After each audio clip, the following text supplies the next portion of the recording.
கடக ராசிக்காரர்களே, 2019 நீங்கள் சிரமப்பட்டு இருக்கீங்க. கண்டகச்சனி, அஷ்டமத்து சனின்னு உங்களை போட்டு பாடாப்படுத்தின்னு இருக்கு. இத்தனைக்கும் நீங்கள் பெரிய நிர்வாக திறமை உள்ளவங்க.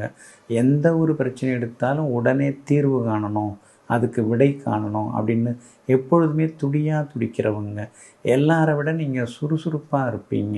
எதுவாக இருந்தாலும் ஃபோன் பண்ணி பார்ப்போம், அப்படி இல்லைன்னா நேரில் போய் பேசிட்டு வந்துடலாம், எடுங்க காரை அப்படின்னு சொல்லிட்டு உடனடியாக அந்த இடத்துக்கே போயிடுவீங்க. மற்றவங்களை விட ரொம்ப சுறுசுறுப்பாக எதுவாக இருந்தாலும் உடனே ரிசல்ட்டை பார்க்கணும் அப்படிங்கிற ஆர்வத்தில் இடைவிடாமல் உழைக்கக்கூடியவங்க எல்லாமே நீங்கள் தாங்க. இருந்தாலும் எல்லாருடைய பிரச்சனையும் நான் தீர்த்து வைக்கிறேங்க, ஆனால் என் வீட்டு பிரச்சனை என்னால் தீர்த்துக்க முடியல, என் சொந்த பிரச்சனை என்னை கொஞ்சம் தலைகுனிய வைக்குது, இதுக்கு ஒரு தீர்வு கிடைக்காமல் இருக்குது அப்படின்னு மனசுக்குள்ளாரையே நீங்கள் பொறுமிக்கிட்டு இருந்தீங்க. அதுக்கெல்லாம் இப்போ ஒரு தீர்வு கிடைக்கும். இந்த 2025ஆம் ஆண்டு நீங்கள் பர்சனலாக உங்களுக்கு இருக்கக்கூடிய பல பிரச்சனைகள், சில அந்தரங்கமான சில பிரச்சனைகள், அதிலெல்லாம் உங்களுக்கு நிச்சயமாக தீர்வு கிடைக்குங்க. அஷ்டமத்து சனி உங்களை போட்டு புரட்டி எடுத்துட்டுருக்காரு. மார்ச் மாதம் 29ஆம் வரைக்கும் அஷ்டமத்து சனி உங்களுக்கு இருக்கும். அதுக்கு பிறகு உங்களுக்கு எல்லா வகையிலுமே நல்லது நடக்கும். அதனால் மார்ச் 29ஆம் பிறகு வரக்கூடிய சனி பயிற்சியால் உங்களுக்கு பெரிய வெற்றி உண்டு.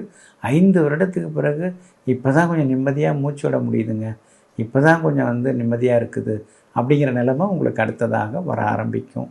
இப்போ குரு பகவான் உங்களுக்கு லாபமாத்தில் தான் இருக்கார். ஆனால் அதே நேரத்தில் மே மாதம் 14ஆம் முதல் குரு பகவான் உங்களுக்கு 12க்கு போகிறாரு. அப்படி இருக்கிறதுனால வேறு மாநிலத்துக்கு போகிறது, வெளிநாட்டில் வேலை கிடச்சி மாறுறது, அந்த மாதிரி வாய்ப்புகள் எல்லாமே உங்களுக்கு இருக்குது. வீடு மாறக்கூடிய வாய்ப்புகளும் இருக்குது. எல்லா வகையிலுமே நீங்கள் ஜெயிச்சும் காட்டுவீங்க. ராகு கேது பெயர்ச்சி மே மாதம் 18ஆம் வருது. குறிப்பாக கேது 2வது வீட்டுக்கு வராரு, அதே போல் ராகு 8வது வீட்டுக்கு போகிறாரு.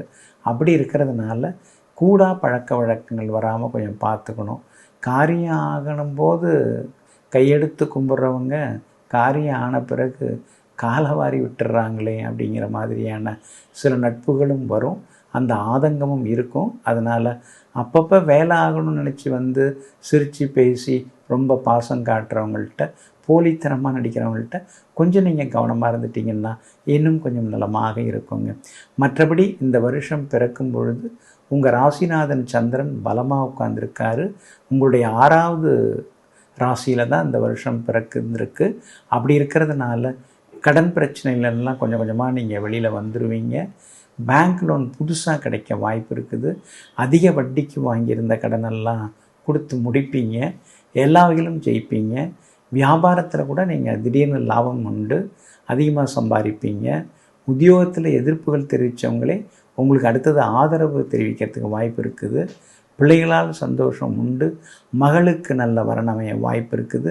மகனுக்கும் செல்வாக்கு அதிகரிக்குங்க. இந்த வருடத்தை பொறுத்த வரைக்கும் இந்த 2025ஆம் ஆண்டு உங்களுக்கு எல்லா வகையிலுமே வெற்றியை தர்றதுக்கு நீங்கள் மறவாமல் ஸ்ரீ சிவபெருமானை வணங்குறது நல்லது. அதுவும் பிரதோஷ நாள் அல்லது சோமவாரம் ஆகிய திங்கட்கிழமையில் போய் சாமி கும்பிட்டு வர்றது நல்லதுங்க. அது மட்டும் இல்லைங்க, நீங்கள் கண் பார்வை அற்றவர்களுக்கு உதவுங்க. அதே மாதிரி மலை வாழைப்பழம் தானமாக வாங்கி கொடுங்க. எல்லாமே வெற்றி உண்டாகுங்க. உடனுக்குடன் செய்திகளை தெரிந்து கொள்ள சன் நியூஸ் பெல் ஐகானை கிளிக் பண்ணுங்க.